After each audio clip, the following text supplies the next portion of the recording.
সারা দুনিয়ায় পরিচিত আন্তর্জাতিক খ্যাতিসম্পন্ন আলেমউদ্দিন হযরত মাওলানা দেলাওয়ার হোসেন সাঈদীকে বিনা চিকিৎসায় হত্যাকাণ্ডের ষড়যন্ত্র হত্যা করা হয়েছে। আমি এটাকে সবাইকে স্মরণ করছি। সাথে সাথে আমি স্মরণ করতে চাই আমাদের সদ্য নেতা মীর কাসেম আলী সাহেবকে। তাকেও সর্বশেষ তার ছেলেকে গুম করা হয়েছে, যদি দেখতে চেয়েছিলেন তাকেও দেখতে দেওয়া হয় নাই, তাকে ফাঁসির কাছে ঝুলিয়ে তাকে হত্যা করা হয়েছে। আলহামদুলিল্লাহ রাব্বিল আলামিন ওয়াসসালাতু ওয়াসসালামু আলা সাইয়্যিদিল মুরসালিন ওয়া আলা আলিহি ওয়া সাহবিহি আজমাইন। আসসালামু আলাইকুম ওয়া রাহমাতুল্লাহ। আপনারা কি সবাই ভালো আছেন? আলহামদুলিল্লাহ। আমি প্রায় 14 বছর কারাগারে থাকার পর আজকে সকালে মুক্ত হলাম। আমি এখন মুক্ত, আমি এখন স্বাধীন। এটা স্বাধীন দেশে আমি স্বাধীন নাগরিক একজন। সম্মানিত ভাই ও বন্ধুগণ, যেহেতু আমরা রাস্তা বন্ধ করে এখানে সমাবেশ আয়োজন করেছি যাতে জনগণের কষ্ট না হয়, এবং আমি যেন তোমাকে নির্দেশ দিয়েছেন খুবই সংক্ষিপ্ত কথা বলার জন্য, আমি শুধু কয়েকটি বিষয় আপনাদের সামনে কথা বলবো। আল্লাহ যদি তৌফিক দান করেন, যদি বেঁচে থাকি অবশ্যই আপনাদের সাথে বারবার দেখা হবে ইনশাআল্লাহ। আমি সর্বপ্রথম আমাদের মহামান্য আদালতকে ধন্যবাদ জানাইতে চাই। তারা ন্যায় বিচার প্রতিষ্ঠার একটা অগ্রণী ভূমিকা পালন করছেন। এতদিন ন্যায় বিচার ছিল না, আদালতকে ব্যবহার করা হয়েছে। এই জন্য আশা করি আমরা সামনের দিনগুলোতে আমাদের আদালত জনগণের আশা আকাঙ্ক্ষা অনুযায়ী তারা জনগণের ন্যায় বিচার যাতে পায় সেই ব্যবস্থাই তারা করবেন। আমি ধন্যবাদ জানাতে চাই আমার মামলায় যে সমস্ত আইনজীবী নিয়োগ করা হয়েছিল, আমি যতদূর পত্রপত্রিকার মাধ্যমে জানতে পেরেছি, পড়তে পেরেছি, তো অত্যন্ত সাবলীল সুন্দর যুক্তি উপস্থাপন করার মাধ্যমে আমার মামলার অসারতা দুর্বলতা সমস্ত কিছু প্রকাশ করতে পেরেছেন। এবং আন্তর্জাতিকভাবে স্বীকৃত যে এই মামলার মাধ্যমে আমার অতীতের আগের সরকারগুলো কীভাবে নির্মমভাবে আমাদের আগের ভাইদেরকে হত্যাকাণ্ডের মাধ্যমে তাদেরকে দুনিয়া থেকে বিদায় করেছেন। সম্মানিত ভাই বন্ধুগণ, আমি এরপর ধন্যবাদ জানাতে চাই যাদের কারণে আজকে মুক্ত হওয়ার সুযোগ পেয়েছি। সেই 36শে জুলাই অর্থাৎ 5ই আগস্টের মহাবিপ্লবী নায়কদের জন্য আমি ধন্যবাদ জানাতে চাই। তাদের অক্লান্ত পরিশ্রম আন্দোলন, তাদের মাধ্যমে স্বৈরাচার ফ্যাসিস্ট সরকারের পতন হতে বাধ্য হয়েছিল।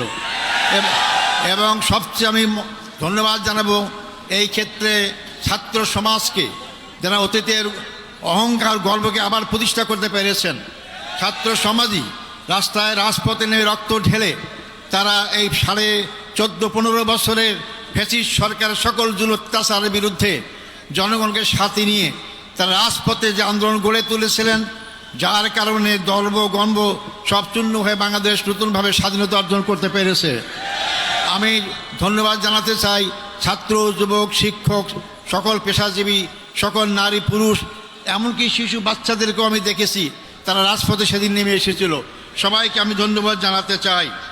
আমি ধন্যবাদ জানাতে চাই আমাদের দেশপ্রেমিক সেনাবাহিনীকে, যারা জনগণের পক্ষ না নেওয়ার কারণেই আজকে আমরা এই অবস্থা আসতে সক্ষম হয়েছি। সম্মানিত ভাই ও বন্ধুগণ, আমি ধন্যবাদ জানাতে চাই।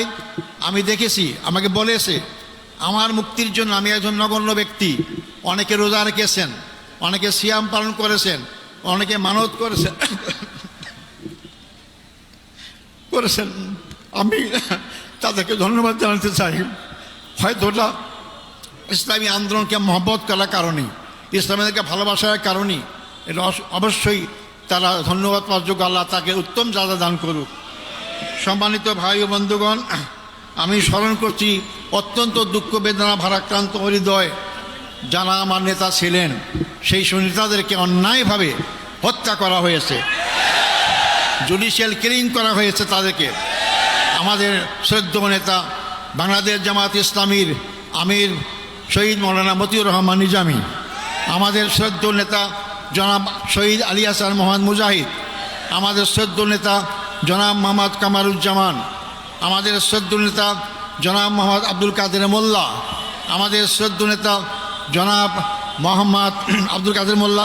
এরপরে সবচেয়ে দুঃখজনক হচ্ছে যে আমাদের সবার শ্রদ্ধার পাত্র, সারা দুনিয়ায় পরিচিত আন্তর্জাতিক খ্যাতিসম্পন্ন আলেমুদ্দিন হযরত মাওলানা দেলাওয়ার হোসেন সাঈদীকে বিনা চিকিৎসায়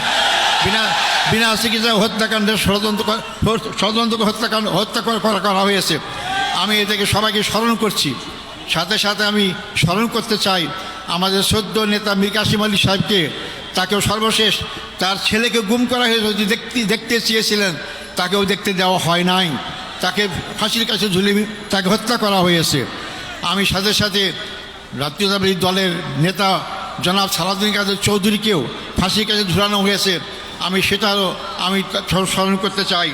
সম্মানিত ভাই বন্ধুগণ, আমরা এর মধ্যেও হারিয়েছি জেলখানায় আমাদের সেই শ্রদ্ধেয় নেতা অধ্যাপক গোলাম আজমকে, আমরা হারিয়েছি আমাদের মৌলানা আবুল কালাম মোহাম্মদ ইউসুফ সাহেবকে, হারিয়েছি আমরা 5 বারের নির্বাচিত এমপি মৌলানা আব্দুল সোবহান সাহেবকে আমরা হারিয়েছি।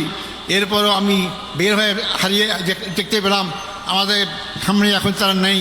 আমাদের আমিরের জামাত, এখনকার আমির জামাতের পূর্বের যে আমির আছেন মকবুল আহমদ সাহেব এবং নাজির আহমদ সাহেব, তাদের সবাইকে আমি শ্রদ্ধা আমরা স্মরণ করছি এবং তার শোক সন্তপ্ত পরিবারের সদস্যসহ সবার কাছে আমি তাদের সমবেদনা জ্ঞাপন করছি।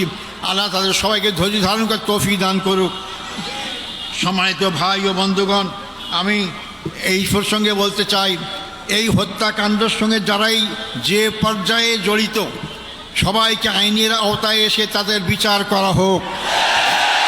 এটা আমি জোর করে আবার বলতে চাই, যারাই হত্যাকাণ্ডের সাথে যেখানে যে পর্যায়ে জড়িত সবাইকে আইনের আওতায় নিয়ে এসে তাদেরকে বিচার করা হোক।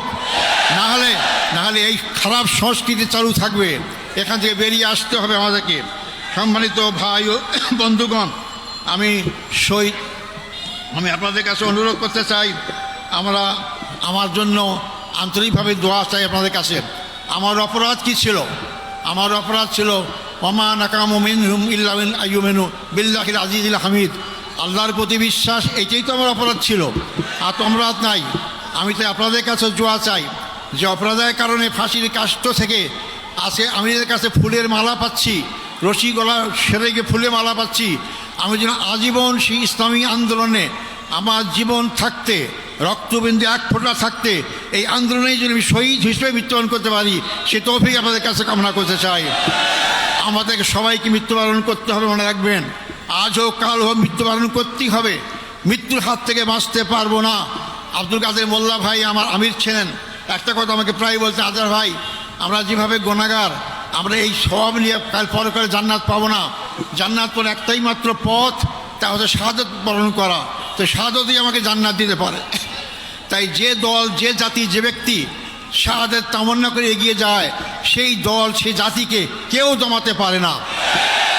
সম্মানিত ভাই এবং বন্ধুগণ, সেই দোয়া করার সাথে সাথে আপনাদের সবাইকে সবার মাধ্যমে সারা বাংলাদেশের আপনার জনসাধারণকে আহ্বান করতে চাই, আসুন এই দেশ আমাদের, এই দেশ আমাদের সবার, এই দেশের মানুষের আশা আকাঙ্ক্ষা চিন্তা চেতনা ঐক্য অনুযায়ী এই দেশটাকে ইসলামী সমাজ গড়ার আকাঙ্ক্ষা আমরা সবাই এগিয়ে যেতে পারি। আল্লাহ অবশ্যই আমাদের সাথে থাকবেন ইনশাআল্লাহ।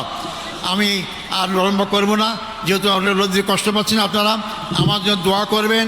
আমার আর পাওয়ার কিচ্ছু নাই, আমার জীবনে যদি আমরা এখানে আল্লাহর দিন প্রতিষ্ঠা দেখে যেতে পারি, এর চেয়ে সর্ব বড় পাওয়ার কিছু নাই। আপনাদের সবাই সেই দিন প্রতিষ্ঠা আন্দোলনে যার যার জায়গা থেকে যে ভূমিকা রাখা দরকার সেই ভূমিকা সবাই রাখবেন, এই আশাবাদ ব্যক্ত করে সাংবাদিক বন্ধুগণ, ফটোগ্রাফার যারা এখানে আসছেন, যারা আজকে আমাদের এখানে উপস্থিত হয়েছেন, তাদেরকে আমি ধন্যবাদ জানাতে চাই এবং যারা যেভাবে আমাকে সহযোগিতা করেছেন তাদেরকে ধন্যবাদ জানাতে চাই। আবারও আমি আপনাদের কাছে আমার জন্য দোয়া কামনা করে আমার বক্তব্য এখানে শেষ করছি। আসসালামু আলাইকুম রহমতুল্লাহি ওয়া বারাকাতুহু।